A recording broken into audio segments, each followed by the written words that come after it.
Aquí estamos acostumbrados en nuestras iglesias que aunque haya internet, aunque haya iPad, aunque están en las pantallas, los cristianos están acostumbrando, ¿verdad?, ya a la tecnología y ya no buscan en su Biblia, ya no la leen, porque pues ya todo está en las pantallas y gracias a Dios por eso. Pero ustedes deben de traer su Biblia a la iglesia. Es muy importante eso. Primera de Reyes, capítulo 11. Le damos la bienvenida a nuestro programa internacional de televisión cristiana, Vida Nueva para el Mundo. Y tenemos como tema en esta tarde la inmoralidad de Salomón. La inmoralidad de Salomón. Primera de Reyes, capítulo 11. Pero el rey amó, además de la hija de Faraón, a muchas mujeres extranjeras, a las de Moab, las de Amón, las de Edom, a las de Sidón y a las Eteas, gentes de las cuales Jehová había dicho a los hijos de Israel: no os llegaréis a ellas, ni ellas se llegarán a vosotros, porque ciertamente harán inclinar vuestros corazones tras sus dioses. A estas pues se juntó Salomón con Amor, el jacarandozón de Salomón. Tuvo 700 mujeres reinas, 300 concubinas, y sus mujeres desviaron su corazón. Y cuando Salomón era ya viejo, las dejó. ¿Eso dice? No, ¿verdad? En esta época podríamos llamarle rabo verde. Porque el que crea que un viejito ya no es atraído por las muchachas, que equivocados están. Cuando ya era viejito Salomón, sus mujeres inclinaron su corazón tras dioses ajenos, y su corazón no era perfecto con Jehová su Dios, como el corazón de David su padre. Porque Salomón siguió a Astoret, diosa de los sidonios, y a Milcom, ídolo abominable de los amonitas. E hizo Salomón lo malo ante los ojos de Jehová, y no siguió cumplidamente a Jehová como David su padre.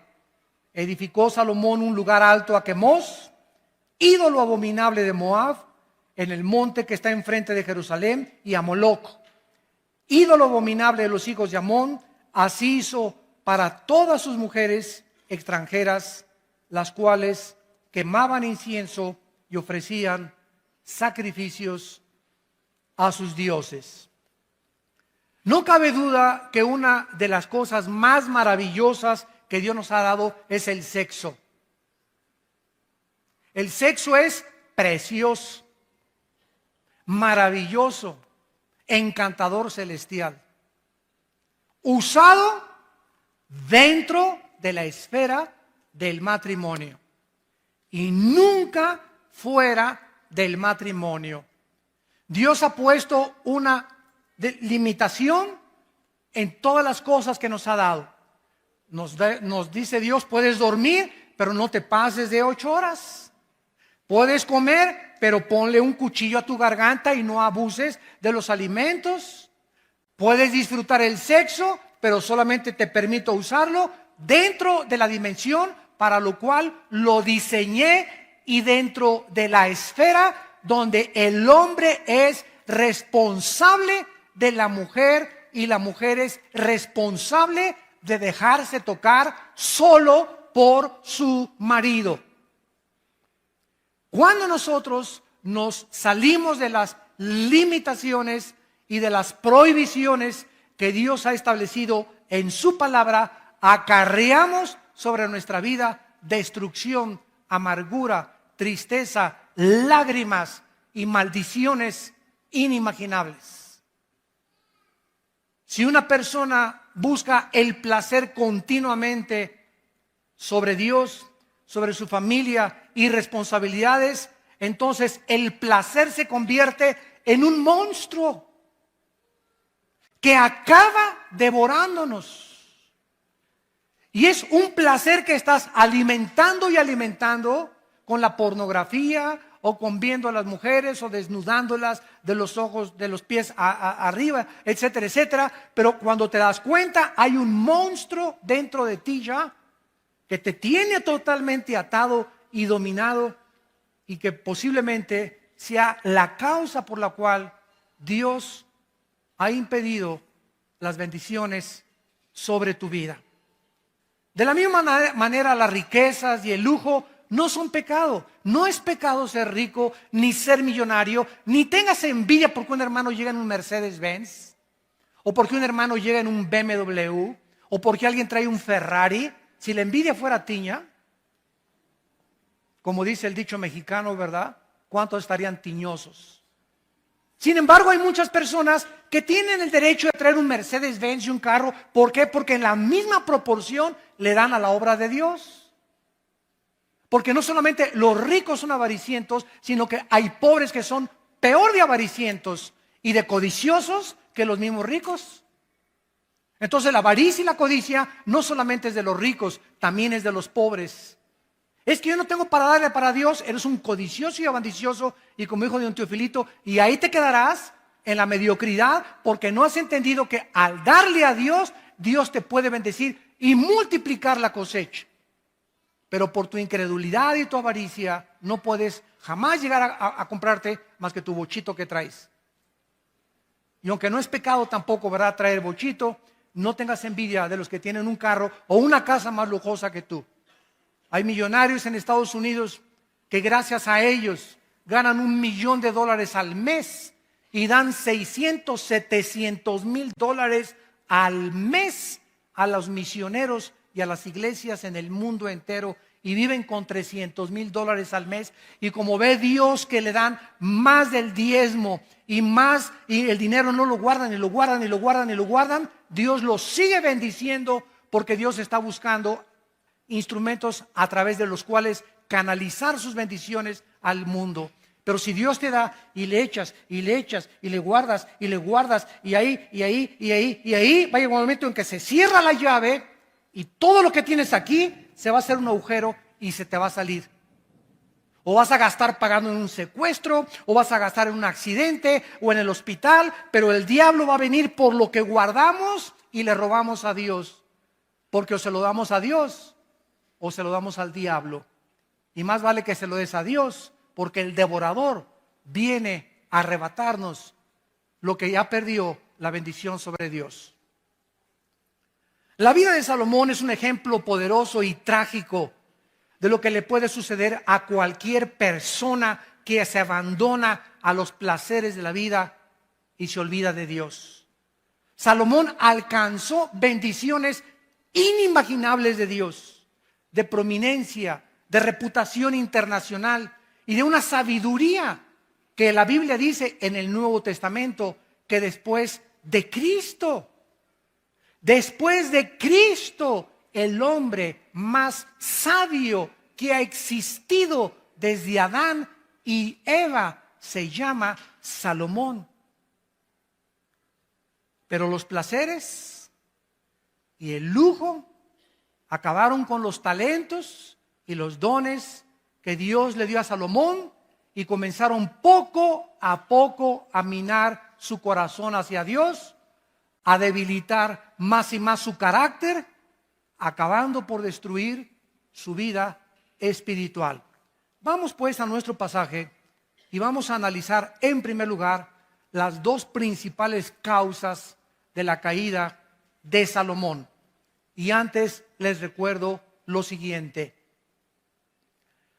El hombre más sabio de la historia, Salomón, y el hombre más fuerte de la historia no fue Charles Atlas ni Rambo, fue Sansón.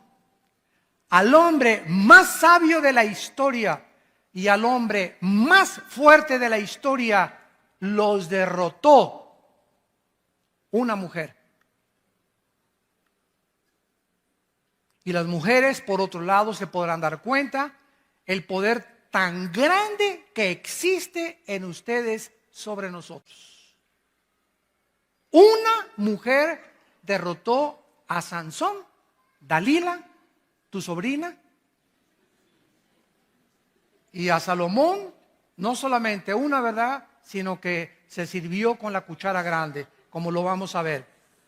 Bueno, dice aquí en el versículo 1, el rey Salomón amó, además de la hija de Faraón, o sea que tenía corazón de condominio. Además de la hija de Faraón, y había mucho en aquel tiempo de matrimonios políticos. Los reyes muchas veces se casaban con la hija del rey de Francia, con la hija del rey de Inglaterra, o con la hija del rey del Líbano, etcétera, etcétera, para hacer en aquel tiempo alianzas políticas.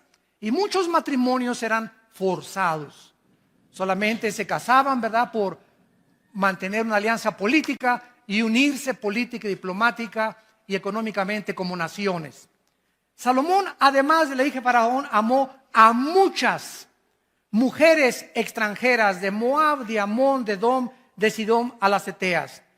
En el libro de Éxodo capítulo 34,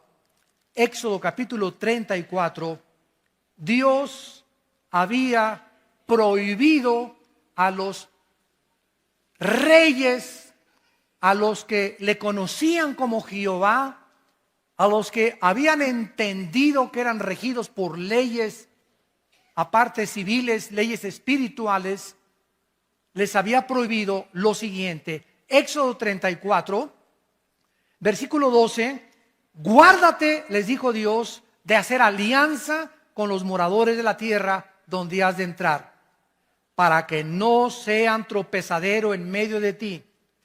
Derribaréis sus altares, quebrantaréis sus estatuas y cortaréis sus imágenes de acera, porque no te has de inclinar a ningún otro Dios, pues Jehová, cuyo nombre es celoso, Dios celoso es. Por tanto, no harás alianza con los moradores de aquella tierra, porque fornicarán en pos de sus dioses y ofrecerán sacrificios a sus dioses, y te invitarán y comerás de sus sacrificios, tomando de sus hijas para tus hijos y fornicando sus hijas en pos de sus dioses. Harán fornicar también a tus hijos en pos de los dioses de ellas. Dios establece un principio espiritual inexorable e inquebrantable también en el Nuevo Testamento, en 2 de Corintios capítulo 6. Para que no diga alguien, eso fue para el pueblo de Israel en el Antiguo Testamento. Dice Pablo en la segunda carta a los Corintios capítulo 6, versículo 14 en adelante: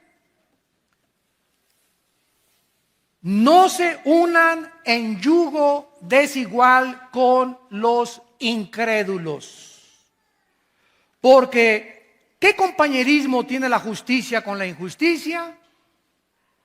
¿Qué comunión la luz con las tinieblas? ¿Qué concordia, o sea, qué acuerdo? ¿Qué sinfonía es la palabra en el griego sinfonesis? Se tradujo concordia. ¿Qué sinfonía hay cuando llega la banda de Huipanguillo a tocar con la Sinfónica Nacional de México?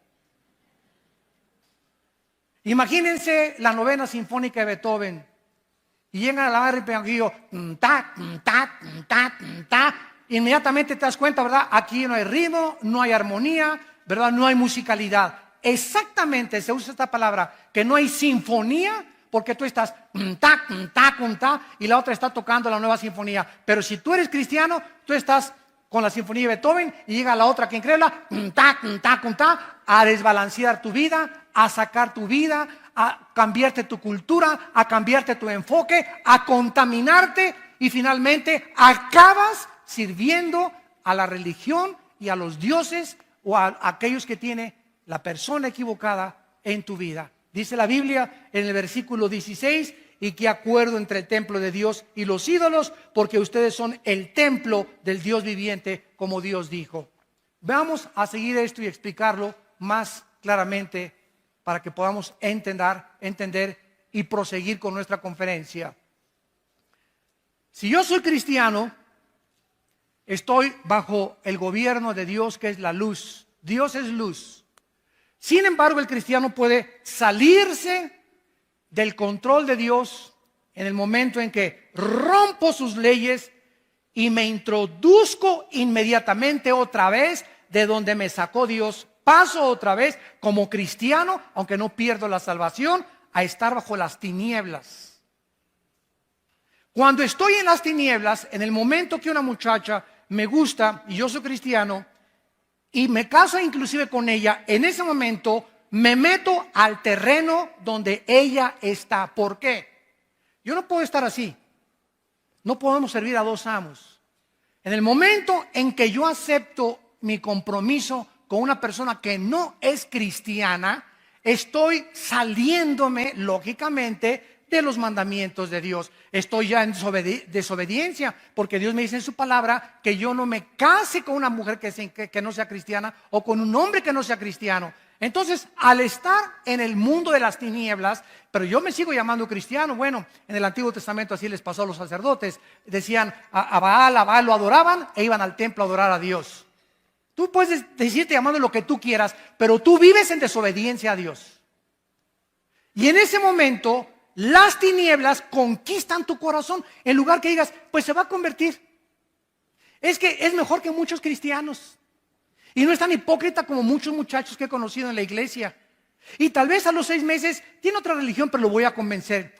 Son pretextos para romper la palabra de Dios. Eres inexcusable hombre tú que juzgas y crees que eres más sabio que Dios. En ese momento te vas a envolver en una vida en la que Dios no tenía para ti, porque estás en desobediencia a los mandamientos de Dios. Entonces, en lugar de que tú a esa muchacha la saques de las tinieblas y la traigas a la luz, va a pasar lo contrario. Ella te va a jalar al reino de las tinieblas, te va a enfriar, va a debilitar tu carácter y sin que te des cuenta pierdes la brújula y la dirección de Dios.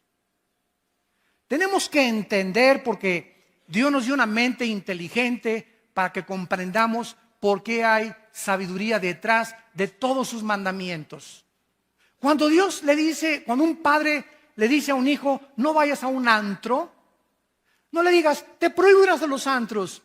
Tu hijo, no, papá, tú eres un viejo ya anticuado, que tú eres del Antiguo Testamento, y de verdad, y tú ya no tengo por qué hacerte caso. No le digas así, porque la ley mata, ¿verdad? Tú tienes que explicarle, mira, quiero decirle, cuando entras a un antro, hijo, vas a oír música que es del mundo y en ese momento te va a envolver esa música. No van a tocar a Beethoven, tampoco vas a encontrarte ni a Cenicienta ni a Bambi en el antro. Y cuando te den de beber, no te van a dar horchata tampoco, ni agua de Jamaica. Entonces va a haber un ambiente ya preparado por Satanás, bebidas preparadas por Satanás, personas preparadas por Satanás, mujeres con ropa casi nada, sin que te des cuenta. A la media copita que te tomes, ya perdiste. Ya perdiste, muchacha que me escuchas, porque cuando te tomas la mitad, te tomas el vaso entero después. Y cuando te tomas el vaso entero, se te olvida hasta que eres hija de Dios. Ya te conviertes en hija de Moloch.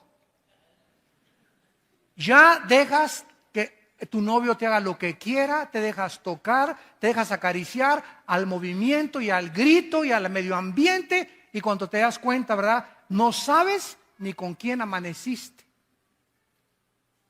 Dios tiene un propósito para decirnos lo que Él nos dice. Vivimos en un mundo completamente, dice en 1 Juan 5, controlado por Satanás. El medio ambiente, la música, todo está con el propósito de embaucarnos, de entramparnos, de jalarnos a ese mundo del cual Dios nos sacó y en el cual Dios no quiere que nosotros participemos de él. La primera causa que podemos descubrir de Salomón es su sensualidad hacia las mujeres. Salomón se unió a mujeres paganas, no creyentes, practicó la poligamia, era un hombre que cuando veía a una mujer la veía de los pies a la cabeza como ahorita los hombres. El 85%, para que lo sepan mujeres, el 85% de los hombres cuando las ve a ustedes las ve de los pies a la cabeza, las barren de la cabeza a los pies. Así es el hombre del libidinoso. Así es el hombre desensual. El hombre es atraído 100% por el cuerpo de la mujer no tanto. La mujer puede ver un Charles Atlas, ¿verdad? Y pues sí, está guapo y todo, ¿no? Pero nosotros somos atraídos inmediatamente, ¿verdad? Buscamos las curvas, ¿verdad? Buscamos, ¿verdad? Las pechugas de pollo, etcétera, etcétera. Como dice un pastor allá en Argentina, comenzamos a buscar, ¿verdad? El cuerpo, el movimiento de licuadora de la mujer, etcétera, etcétera. Y todas estas cuestiones comienzan a nosotros a atraer nuestros ojos hacia ellas y el hombre se vuelve sensual. El hombre se vuelve débil y comienza su carácter a ser debilitado por causa de su sensualidad. Salomón dijo: oye, está guapísima esta mujer, Miss México, véngase para acá mi niña, aquí chencheche. No, pero déjame presentarte a Miss Estados Unidos. No, de veras, no, esta está bonita, pero esta está mejor. Véngase para acá mi nena también. No, te vamos a traer a Miss Perú.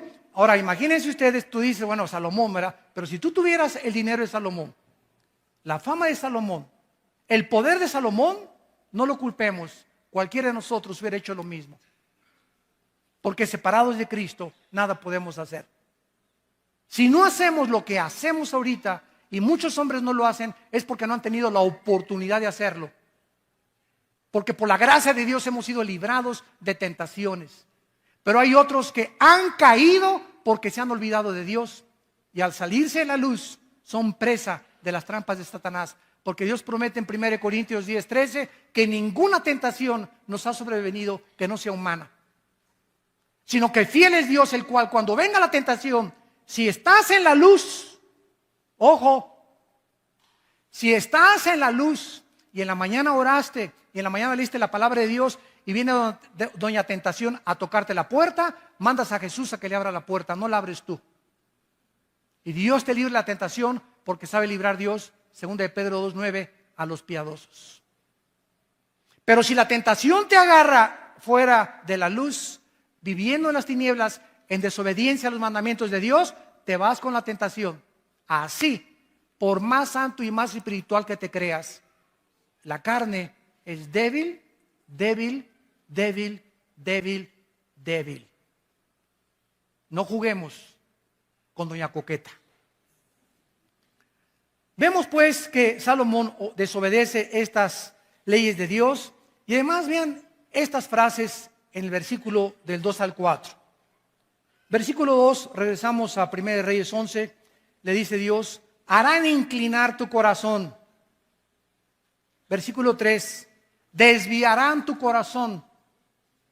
Versículo 4, inclinarán sus mujeres tu corazón.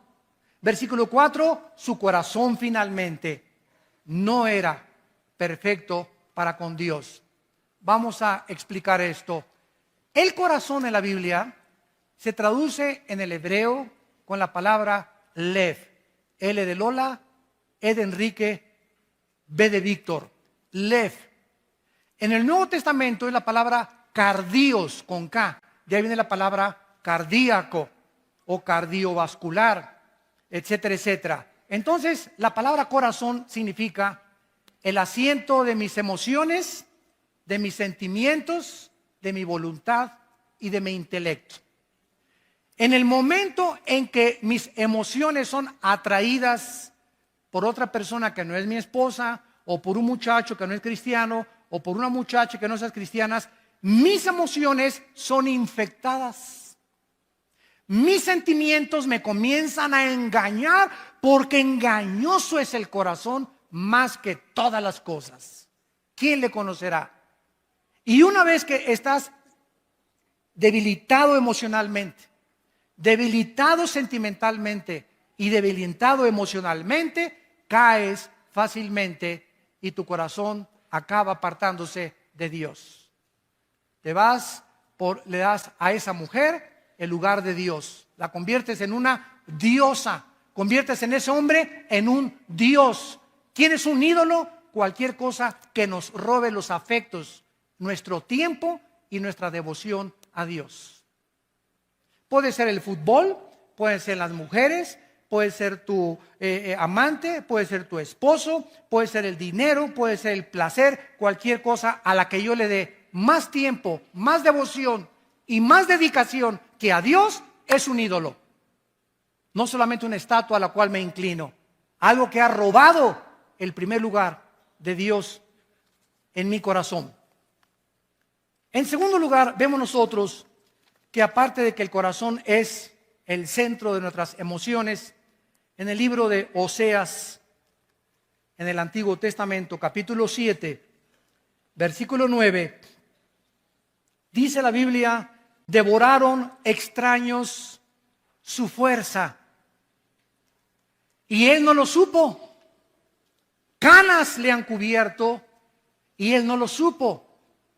¿Cuál es el mensaje aquí del Espíritu Santo? Bueno, a veces llegamos al espejo y, caray, no me había visto esta cana. Caray, aquí tampoco esto. Y pasan 3 meses, caray, estoy lleno de canas. Y nunca supimos cuándo comenzaron a salir las canas, ¿no es cierto? Salieron imperceptiblemente. Dice la Biblia que las fuerzas también las comenzamos a perder imperceptiblemente. Las mujeres comienzan a debilitar tu fuerza y te comienzan a debilitar tu carácter, comienzan a infectar